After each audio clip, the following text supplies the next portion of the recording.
우리 성도님들 아마도 한 번씩 아니 자주 그런 경험을 하신 적이 있으실 것 같습니다. 내 몸을 지탱하기 위해서 무엇인가를 꼭 잡았는데 그것이 몸을 지탱해 주지 못해서 여지없이 콕 꼬꾸라진 경험이 한두 번은 있으시죠? 최근에도 그런 경험이 있으신 분이 있을 것입니다. 근데 사실 이런 모습이요, 우리가 살아가는 삶의 현장에서 많이 자주 일어납니다. 우리 인간은 원초적으로 늘 무엇인가를 붙잡고 의지하려고 합니다. 우리를 가만히 돌아보면 내가 서 있는 뭔가 발판이 없고 내가 붙잡고 있지 않는 것들이 없으면 불안합니다. 두렵습니다. 그래서 무언가를 붙잡고 의지를 하려고 합니다. 그런데 가만히 생각해 보면 우리가 흔들리지 않도록 영원히 우리의 지지가 되는 것은 이 세상에는 사실은 없다라는 사실입니다. 어떤 분들은 자녀분들을 굉장히 의지하는데 저희 부모님들도 보면 이제 연세가 드시면 드실수록 더 의지를 해서 가만히 계셔도 되는 일을 전화를 하고, 그래서 제 말에 전화의 대부분의 많은 응답이 어머니 가만 계시면 됩니다 라는 그런 이야기를 많이 하는데, 참 우리를 흔들리지 않고 잡아주는 것, 영원히 지지해 주는 것은 없습니다. 더 큰 문제는 지푸라기와 같이 아무런 지지와 힘이 되지 못하는 것을 우리의 힘이 될 것이라고 믿고 붙잡는 것이 우리의 문제입니다. 과연 믿음의 사람들인 우리는 흔들리는 이 시대 속에서 매 순간 요동하고 있는 우리의 마음을 위해 무엇을 우리가 여러분과 제가 붙잡고 살아가야 하겠습니까? 그것은 다름 아닌 주님의 말씀이 늘 이야기하듯이 풀은 마르고 꽃은 시들고 시즌은 지나가고 사람은 변하고 우리의 가진 것이 있다가 없고 인생의 모든 것이 황금기와 추수기를 지나갈 때 풀은 마르고 꽃은 시들지만 영원히 변치 않는 주님의 말씀 아니겠습니까? 우리의 호흡이 닿는 순간까지, 지금 있는 이 호흡이 우리가 쉬는 호흡 같은데요, 그렇지 않습니다. 우리의 호흡이 닿는 순간까지 말씀을 더욱더 온전히 붙잡고 요동하는 세상 속에서도 흔들리는 우리의 마음 중에서도 여러분과 제가 늘 주님의 용사로 세워줄 수 있게 되시기를 간절히 축복합니다. 그래서 우리가 오늘 이 예배를 드리면서 앞뒤 좌우분들에게 이렇게 함께 축복하며 인사해 주셨으면 좋겠습니다. 찬송을 선물로 받았지만 이제는 우리 서로를 향한 축복을 선물로 해 주시죠. 인사말을 주님의 말씀 위에 서십시오. 같이 인사하시죠. 주님의 말씀 위에 서십시오.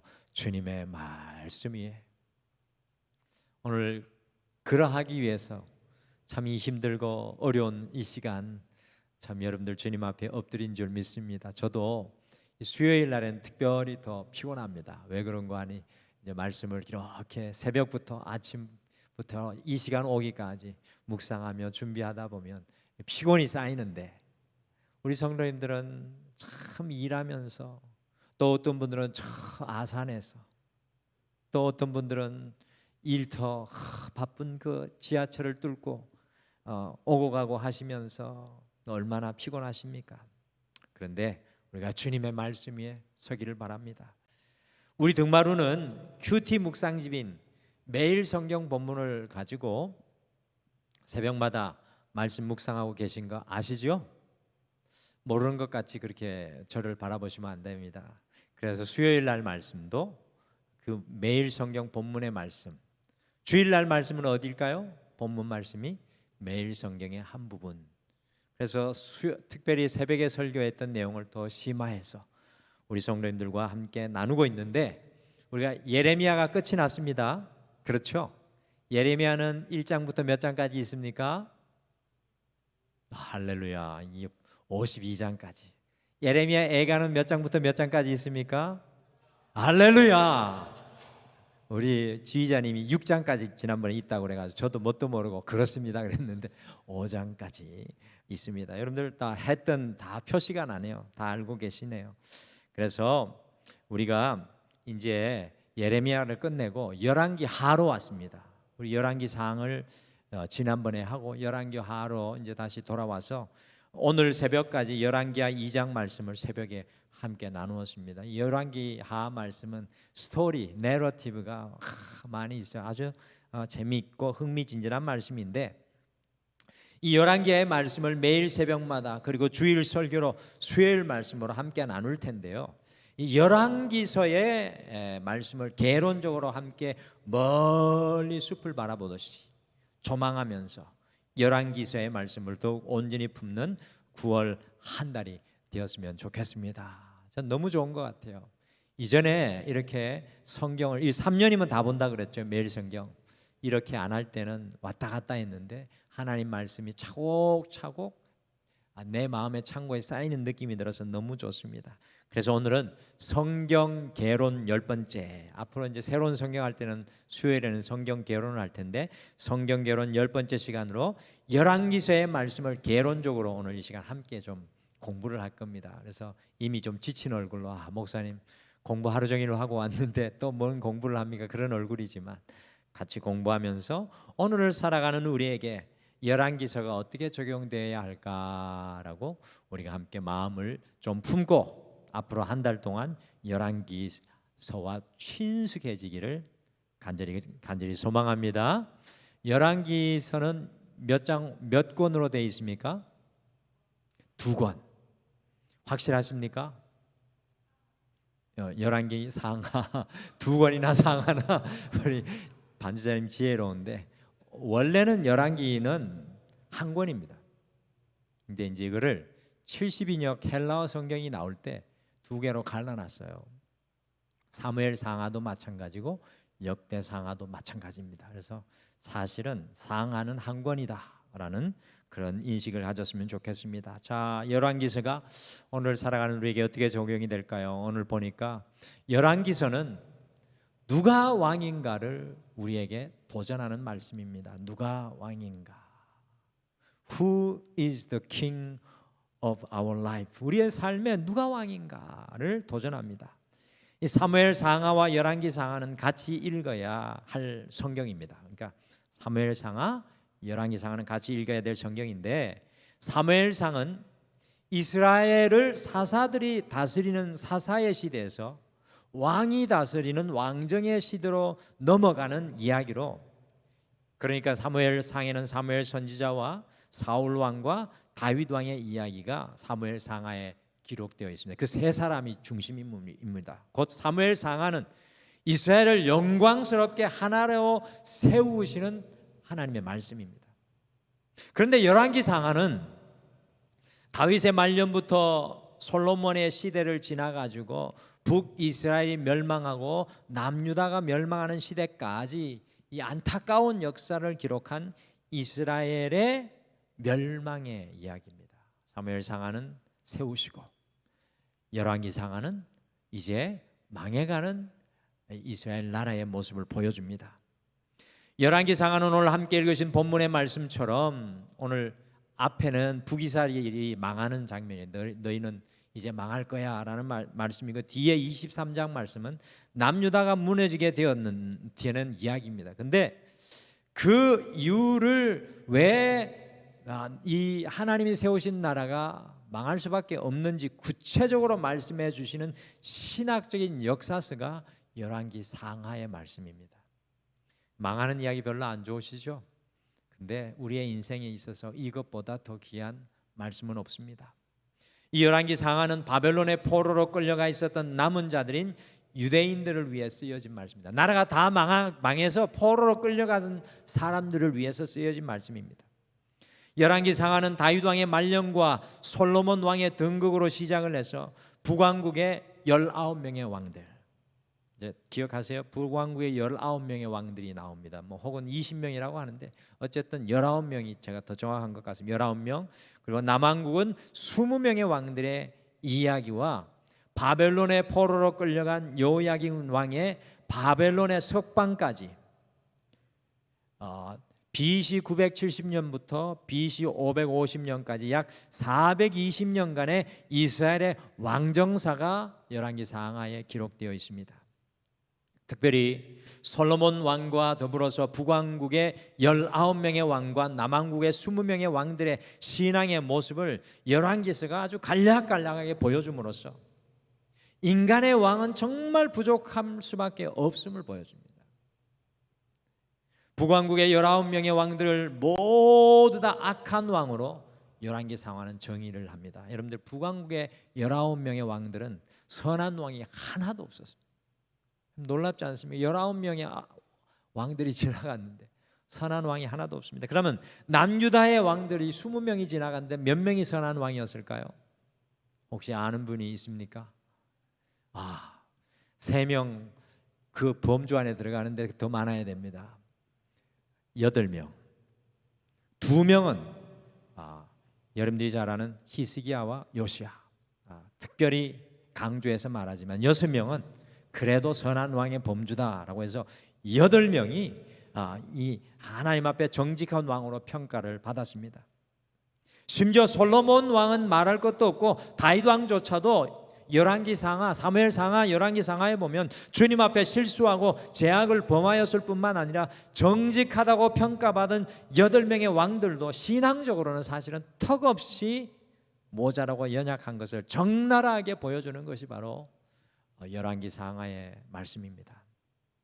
그러므로 열왕기상하는요, 우리의 인생의 진정한 왕은 누구인가를 심도 있게 질문하는 말씀입니다. 여러분들, 왕들이 그들 앞에 있었는데 나라가 망하고 바벨론의 포로로 끌려가 있습니다. 그러니 오늘 이 열왕기상하를 읽으면서 우리 인생의 왕은 누군가? 이스라엘 백성들이 얼마나 심도 있게 생각했겠습니까? 우리의 삶을 세우고 우리의 가정을 세우고 우리 나라와 왕국을 세우는 진정한 그 왕은 누구인가?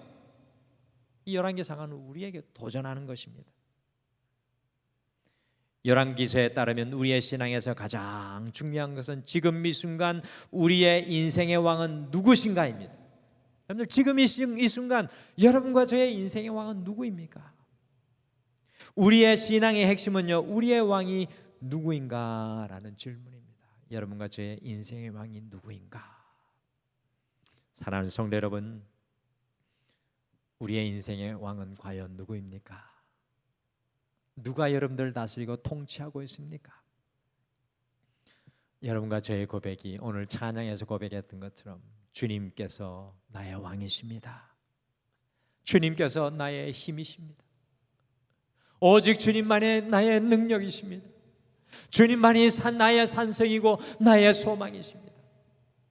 여러분들, 이 고백이 우리 열왕기서의 말씀을 통해 우리의 심령에 각인되어지시기를 간절히 축복합니다.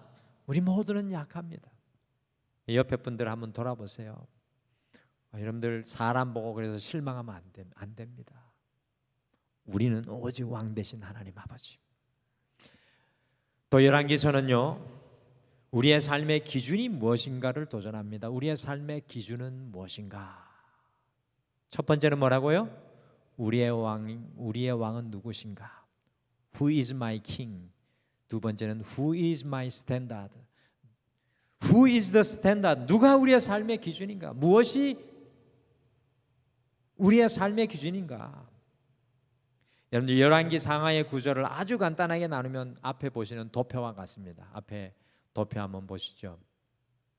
열왕기상이 몇 장일까요? 1장부터 22장. 할렐루야. 우리 성도님들 자랑스럽죠. 이거를 그럼 열왕기하는 몇 장일까요? 이 커피를 다 사드릴 수도 없고 너무 기쁘네요 오늘.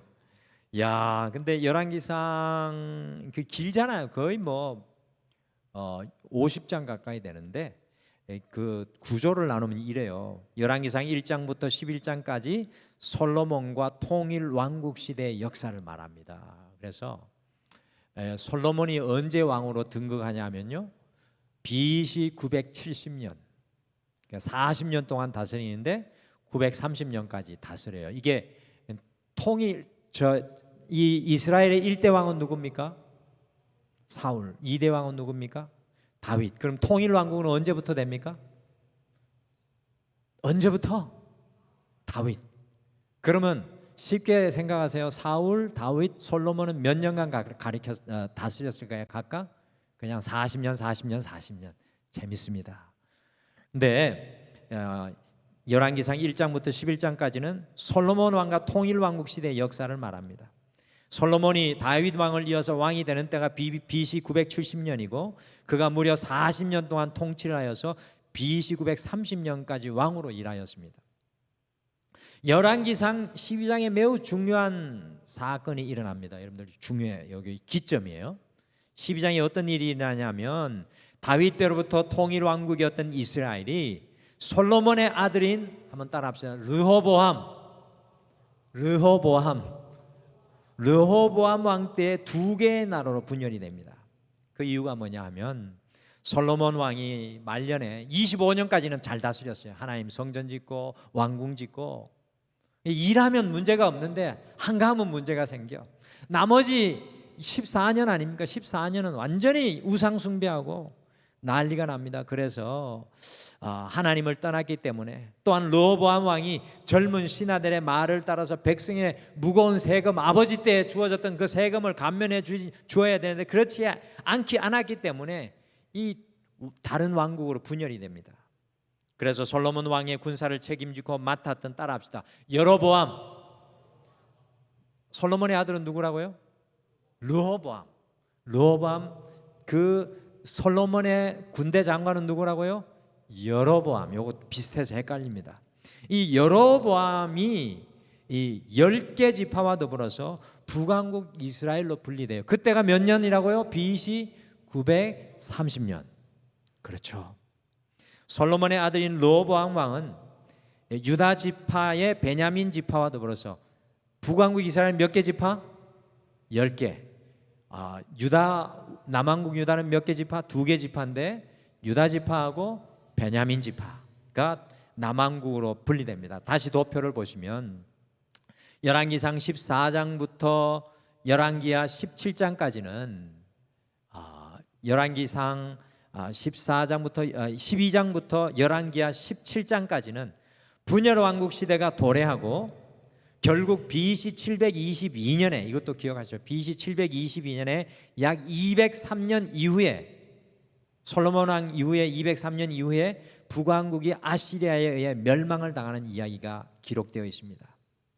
열왕기하 18장 이후부터는 이제 남왕국 유다만 남잖아요. 마지막 25장까지 남왕국 유다가 홀로 남아 있다가 BC 586년, 이것도 중요합니다.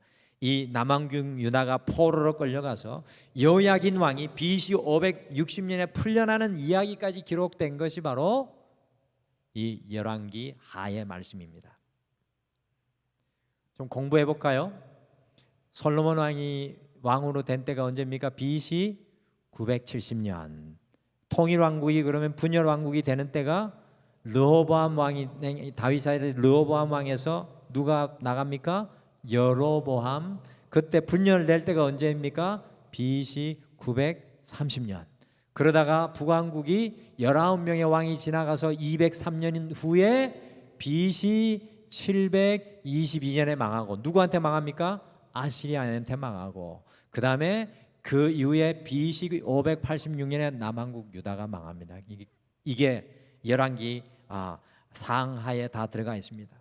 남왕국 유다는 약 344년 동안 유지되다가 바벨론 왕인 느부갓네살에 의해서 멸망을 당하였습니다.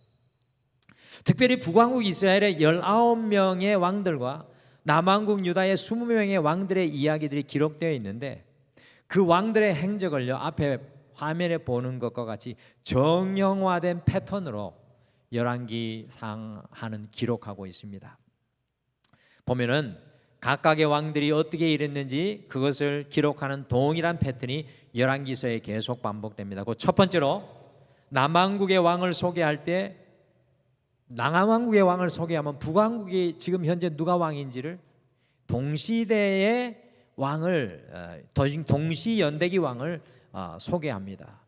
그리고 등극한 연을 소개합니다. 두 번째, 등극할 때의 나이가 몇 살이고 어디에서 등극했는지 기록합니다. 세 번째는 얼마나 통치했고 통치 장소는 어디인지 말하였습니다. 북이스라엘의 왕국의 왕들에게는 그런 내용이 잘 나오지 않는데, 이 남왕국 유다의 왕들의 경우에는 꼭 어머니의 이름과 출신에 대해서 이야기를 합니다. 왜냐하면 북왕국 이스라엘은 무려 8번의 반란으로 왕조가 9번 바뀝니다. 북왕국 이스라엘은 반란이 8번 나고 9번 왕조가 바뀌어요. 이 다윗의 혈통이 완전히 끊어져 버립니다.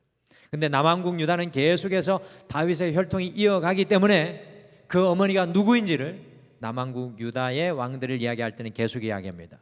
그리고 다섯 번째로 그 왕의 신앙이 어떤지 평가했습니다. 결론부에는 어떤 참고 자료를 사용하여 그 왕의 이야기를 기록했고, 주의 업적 내지는 특이사항을 기록하고 죽음과 장사, 그리고 누가 그 왕의 뒤를 이었는지. 여러분들 놀랍지 않습니까? 이 고대 문서가 이렇게 훌륭하게 기록되어 있습니다. 그런데 매우 특별한 것은 북왕국 이스라엘의 왕들을 소개할 때 북왕국이 분열하게 했던 왕이 누구라고 해요? 1대 왕? 여로보암. 최초의 왕인 여로보암의 길을 걸었다라고 강조합니다. 이스라엘 왕들은 19명 처음부터 끝까지 여로보암 왕의 길을 걸었다 나옵니다. 오늘 다윗의 길을 쫓아가지 않았다고 나오잖아요. 북왕국 여로보암 왕은 남왕국으로부터 분열되어서 자기 백성들이요, 이제 예루살렘에 성전이 있으니까 성전이 있는 예루살렘에 가서 남왕국의 왕의 영향을 받을까 봐 두려워서 북왕국의 제일 북쪽이 어딜까요? 그것까지 알면 대단하죠. 단이 북왕국의 제일 북쪽. 북왕국의 아래쪽 남쪽은 어딜까요? 하나님의 집이라는 뜻인 이름을 베델. 브엘세바는 남왕국 그거 브엘세바 아는 것도 대단한 겁니다. 베델에 단하고 베델에 황소 제단을 세워가지고 크기가 하나님의 제단이라고 하고 북왕국 10개 지파를 예루살렘 성전에 가지 못하도록 막은 왕이 여로보암 왕입니다. 이거 얼마나 신앙을 막은 왕입니까? 거기다가 더 큰 범죄를 짓는데 제사장을 자기 마음대로 지명하여 세우고, 여러분들 제사장 마음대로 세우는 거 큰 죄입니다. 그리고 절기를 자기 마음대로 옮겨 지켰습니다. 그 사람이 여로보암. 그러니 여로보암은 북이스라엘이 영적인 나라의 길로 떨어지게 한 원흉이었습니다. 시작부터 잘못된 거죠. 그런데 문제는 이 북왕국의 일대 여로보암 왕이 다른 18명 왕의 스탠다드 기준이 되었다는 겁니다. 여러분 무섭지 않습니까? 여러분과 저의 신앙이 스탠다드가 됩니다. 우리 가정 속에, 자녀들 속에. 그러니 선한 왕이 단 한 명도 북왕국 이스라엘에는 나올 수가 없었어요. 나올 수가 없지요. 기준이 잘못됐는데. 당연히도 남왕국의 왕들의 기준은 누구였을까요? 남왕국의 왕들의 기준은 누구였을까요? 이렇게 또 모르는 척을 하시고, 누구? 다윗이 스탠다드예요. 연약하지만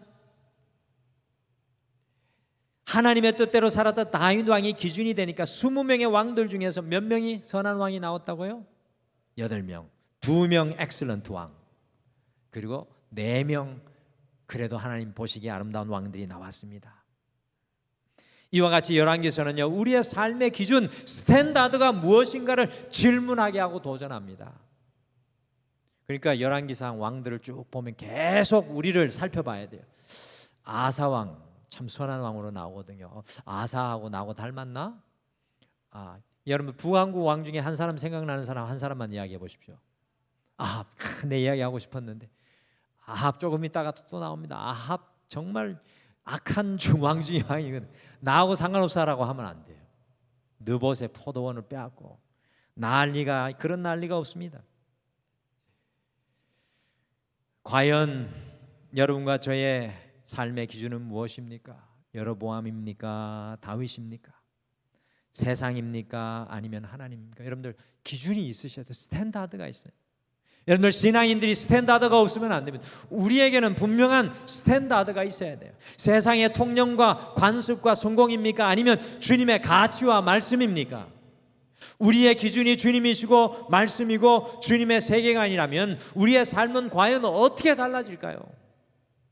사랑하는 성도 여러분, 우리의 삶의 기준이 바뀌어야 우리의 삶이 달라질 줄 믿습니다. 여러분들 굉장히 중요합니다. 우리 스탠다드 달리해야 됩니다. 그냥 믿었으니 구원받은 그 스탠다드에 머물지 마시고, 주님 내 스탠다드가 다윗이 되게 하시고, 주님 내 스탠다드가 다니엘이 되게 하시고, 내 인생의 스탠다드가 모세가 되게 하시고, 궁극적으로 예수 그리스도께서 내 인생의 기준이 되게 하여 주시옵소서. 할렐루야. 여러분과 저의 삶의 기준이 말씀에 되고 주님의 가치가 되고 주님의 은혜가 되기를 간절히 소망합니다. 마지막으로 열왕기서는 주님의 영향력 아래에 있는가를 도전합니다. 첫 번째 누가 왕인가? 두 번째는 뭡니까? 나도 까먹었네. 두 번째 뭡니까? 기준이 뭔가? 설교 방금 해놓고. 세 번째는 뭡니까? 주님의 영향력 아래에 있는가? 무슨 영향력 아래에 있는가? 도전합니다. 열왕기 상하의 말씀은 왕들에 대한 이야기이기도 하지만 중요합니다. 그와 더불어 선지자들의 이야기예요. 여러분, 그래서 열왕기 상하가 매우 중요합니다. 사무엘 상하, 역대 상하. 이스라엘의 왕정이 시작되면서 선지자들이 함께 일어나게 되었습니다.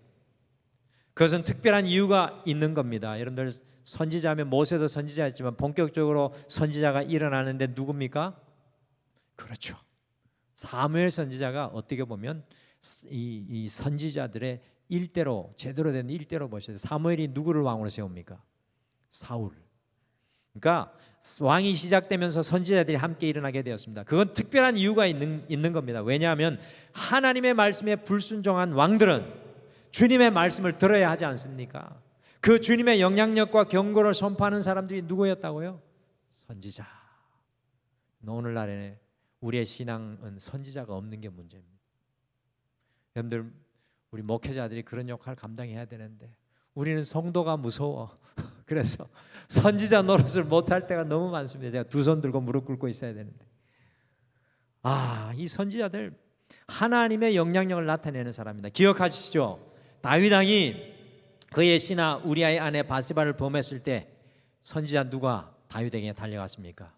나단이 갔잖아요. 나단 선지자를 보내서 다윗에게 선포하였습니다. 다윗은 그대로 주님의 영향력 앞에 거꾸로져서 두 손 들고 회개합니다. 북왕국 이스라엘의 가장 악한 왕 중에 아합 왕은 그의 아내 이세벨과 함께 더불어서 제일 정말 나쁜 짓을 많이 했는데, 그때 어떤 선지자가 일어나 사역을 합니까? 엘리야. 맞습니다. 엘리야. 바로 우리 성도님들이 잘 아시는 엘리야 선지자와 그의 제자 누굽니까?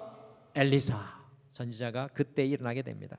그래서 열왕기상 17장부터 왕들의 이야기가 있지만, 양들의 이야기지만 엘리야 선지자 이야기가 나와가지고 열왕기하 2장까지 엘리야 이야기가 계속 나와요. 그리고 나서 열왕기하 2장부터 열왕기하 8장까지 엘리사 선지자 이야기가 계속 진행됩니다. 여러분들, 엘리야 선지자는 기적을 몇 개 베풀었다고요? 새벽에 말씀드렸는데, 지난 화요일에 말씀드렸는데, 엘리사 선지자가 엘리야 선지자의 갑절의 은혜를 구했잖아요. 그렇죠? 엘리야 선지자는 몇 개의 기적? 성경에 기록된 것 7개. 그러면 엘리사 선지자는 몇 개? 갑절이면 몇 개입니까? 왜 그러세요? 7 곱하기 2 14개. 14개를 성경에 베푸는 것이 나옵니다. 여러분들, 선지자들은 하나님의 영향력을 의미합니다. 하나님의 영향력. 내 인생에 하나님의 영향력이 흘러 들어오느냐. 왕들은 반드시 하나님의 영향력 아래 있어야만 했습니다. 그러니까 북왕국의 19명의 왕들은 모조리 다 하나님의 영향력하고는 상관없이 살았습니다. 무시무시합니다. 이 남의 이야기입니까? 우리 신앙생활 한다고 돌아보면, 우리 자신을 돌아보면 영향력이 없어요. 그냥 하나님만 바라보고 내가 신앙생활 하는데도 내 고집대로 내 마음대로 신앙생활할 때가 많습니다. 하나님의 영향력이 흘러 들어올 수가 없어요. 우리가 사무엘상하, 열왕기상하, 역대상하를 읽을 때는 반드시 선지자와 연관시켜서 어떤 왕 때 어느 선지자가 일하였는지 주의 깊게 살펴야 됩니다. 여러분들, 우시야 왕 때 어떤 선지자가 일했습니까? 우시야 왕이 죽으니까 성전에 들어가서 고민에 빠진 선지자 있지 않습니까? 이사야.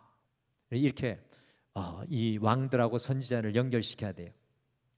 열왕기 상하의 포로기 이후의 선지자인 다니엘과 에스겔, 스가랴와 학개 그리고 말라기 선지자를 제외합니다. 왜냐하면 이때는 포로기 이후 시간이잖아요. 포로기 이전의 이야기가 열왕기 상하 이야기라고 말씀드렸습니다. 바벨론의 멸망까지 남유다의 멸망까지 BC 586년이니까 포로기 이후에 그 선지서인 에스겔 맞다면 따라서 다니엘, 에스겔 어렵습니까? 다니엘, 에스겔, 스가랴, 학개, 말라기 요 5개는 포로기 이후의 성경이에요. 그러니까 열왕기 상하가 제외되지만 12개의 선지서는 전부 다 열왕기 상하하고 연관이 되어 있습니다. 놀랍지 않습니까? 가장 밀접한 관계를 가진 선지자가 바로 누굴까요? 열왕기 상하하고 가장 밀접한 관계를 가진 선지자. 지난번까지 나누었던 말씀 예레미야. 그래가지고 탈무드는 열왕기 상하를 누가 썼다고 이야기할까요? 예레미야 선지자가 썼다고 합니다. 근데 추측이고 확실하지는 않습니다. 누가 기록했는지 알 수 없지만 예레미야가 가장 유력한 인물입니다. 이와 같이 열왕기 상하는 왕들과 더불어서 선지자들의 이야기도 함께 등장시키면서 우리가 주님의 영향력 아래 있는가라고 도전하고 있습니다. 오늘 내 삶에 하나님의 영향력을 흘려보내는 선지자가 있느냐? 내가 하나님의 선지자 영향력을 흘려보내는 사람이 되고 있느냐? 이 열왕기 상하를 읽을 때는 주의 깊게 보셔야 돼요. 때로는 왕 앞에 목숨 걸고 나갔던 엘리야, 왕 앞에 목숨 걸었던 나단, 하나님의 진리와 정의를 선포하는 그 하나님의 영향력이 있는가? 여러분들 지금 우리에게 영향력을 제공하는 것이 무엇입니까? 여러분과 저의 영향력이 오직 우리 주 예수 그리스도가 되기를 간절히 축복합니다. 내가 흔들릴 때, 내가 두려울 때 주님께서 나를 찾아오셔서 사랑하는 내 딸아 내 아들아 Look at me, 십자가에 달린 두 손을 펼치며 나를 보아라 말씀하시는 그 주님이 우리의 진정한 영향력이 되기를 바랍니다. 우리가 얼마나 세상의 바람과 영향력에 흔들립니까? 사람들의 말에 얼마나 좌지우지 됩니까? 우리 영향력은 오직 주님이 되셔야 합니다. 열왕기하의 말씀을 9월 한 달 계속해서 묵상하실 텐데 이 열왕기하의 말씀을 통해서 3가지 누가 우리 왕인가 한번 따라하시죠. 누가 우리 왕인가? 무엇이 나의 기준인가? 무엇이 나의 영향력인가? 끊임없이 질문하면서 이 열왕기하 말씀을 여러분들 날마다 묵상하시고 또 특별히 9월 달에는 열왕기 상하를 또 더하면 사무엘 상하를 또 바로 뒤에 역대 상하를 읽어보시기를 간절히 축복합니다. 오늘 말씀 생각하시며 우리 이 찬양 같이 고백했으면 좋겠습니다. 여러분들이 아주 잘 아시는 내가 주인 삼은 모든 것 주대심이라는 찬양인데 우리 같이 고백했으면 좋겠습니다. 우리가 인생을 살아가는데 가만히 돌아보면 우리가 주인 삼은 것이 너무 많습니다. 그렇지 않습니까? 근데 그 주인 삼은 것 모든 것 내려놓고 우리의 진정한 주님 되신 주님 앞에 나아가 내가 사랑했던 것, 내가 염려했던 것, 걱정했던 것 모두 내려놓고 주님 사랑합니다. 주님이 나의 주님이신데 왕이신데 주님 내가 이렇게 흔들립니다. 연약합니다. 주님 다 아십니다. 우리는 연약할 수밖에 없다는 것을 다 아십니다. 다윗도 그 연약함을 보시고 주님은 포기하지 않으십니다. 아담과 하와가 주님께 불순종했지만 너의 네가 지은 그 나뭇잎 잎을 벗어버려 옷을 벗어버려 가죽옷을 지어주시는 우리 주님, 우리의 인생의 왕 되신 주님을 같이 찬양으로 고백하겠습니다. 내가 주인 삼은 모든 것 내려놓고 내 주 되신 주 앞에 나가 내가 사랑했던 모든 것 내려놓고 주님만 사랑해. 내가 주인 삼은 모든 것 내려놓고 내 주 되신 주 앞에 나가 내가 사랑했던 모든 것 내려놓고 주님만 사랑해. 주 사랑 거친 풍랑에도 깊은 바다처럼 나를 잠잠케 해. 주 사랑 내 영혼의 반석 그 사랑 위에 서리. 우리 다시 한번 고백하실까요? 내가 주인 삼은 모든 것 내려놓고 내 주 대신 주 앞에 나가 내가 사랑했던 모든 것 내려놓고 주님만 사랑해. 다시 한번 고백하시죠. 내가 주인 삼은 모든 것 내려놓고 내 주 대신 주 앞에 나가 내가 사랑했던 모든 것 내려놓고 주님만 사랑해. 주 사랑 거친 풍랑에도 깊은 바다처럼 나를 잠잠케 해. 주 사랑 내 영혼의 반석 그 사랑 위에 서리. 주 사랑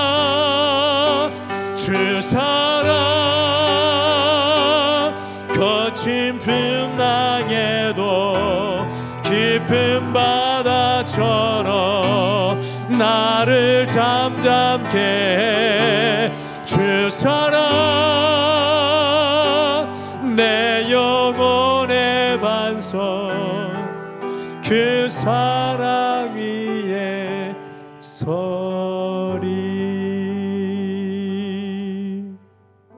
사랑하는 성도님 함께 고백하시죠. 주님, 내가 주인 되었습니다. 세상이 나의 주인 되었습니다. 내 염려와 걱정이 나를 사로잡았습니다. 세상에 속삭이는 생각과 욕심들이 끊임없이 영향력이 되고 내 인생이 표준이 되었던 것들 주님 긍휼히 여겨주셨습니다. 이제 나의 기준은, 나의 인생의 목적지는 오직 예수 그리스도 되게 하여 주시옵소서. 주님의 그 사랑이 이 풍랑 속에서 나를 요동치 않게 하시고 주의 사랑에 붙들리게 할 줄 믿습니다. 우리 다 같이 믿음으로 고백하며 기도하겠습니다.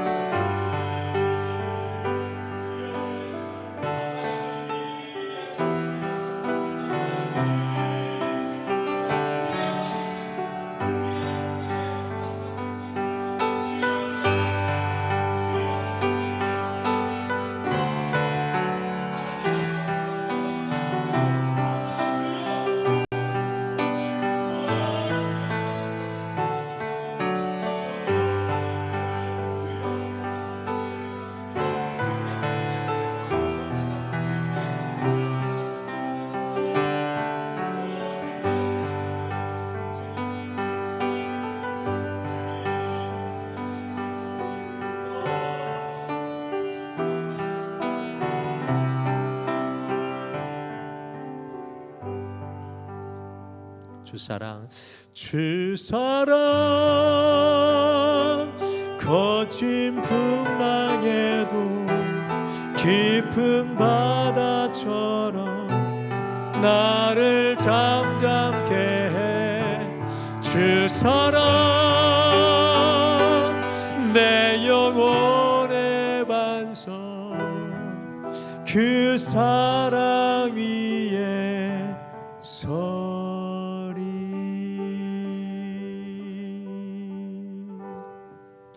지금은 우리 주 예수 그리스도의 은혜와 우리 하나님 아버지의 극진하신 사랑하심과 성령님의 함께하심과 위로하심과 동행하심이 오늘 이 예배를 드리며 우리의 왕 되신 주님과 함께 삶의 자리로 나아가는 새롭게 시작하기를 소원하는 사랑하는 모든 성도님들 위해 영원토록 함께 하시기를 간절히 축원하옵나이다. 아멘.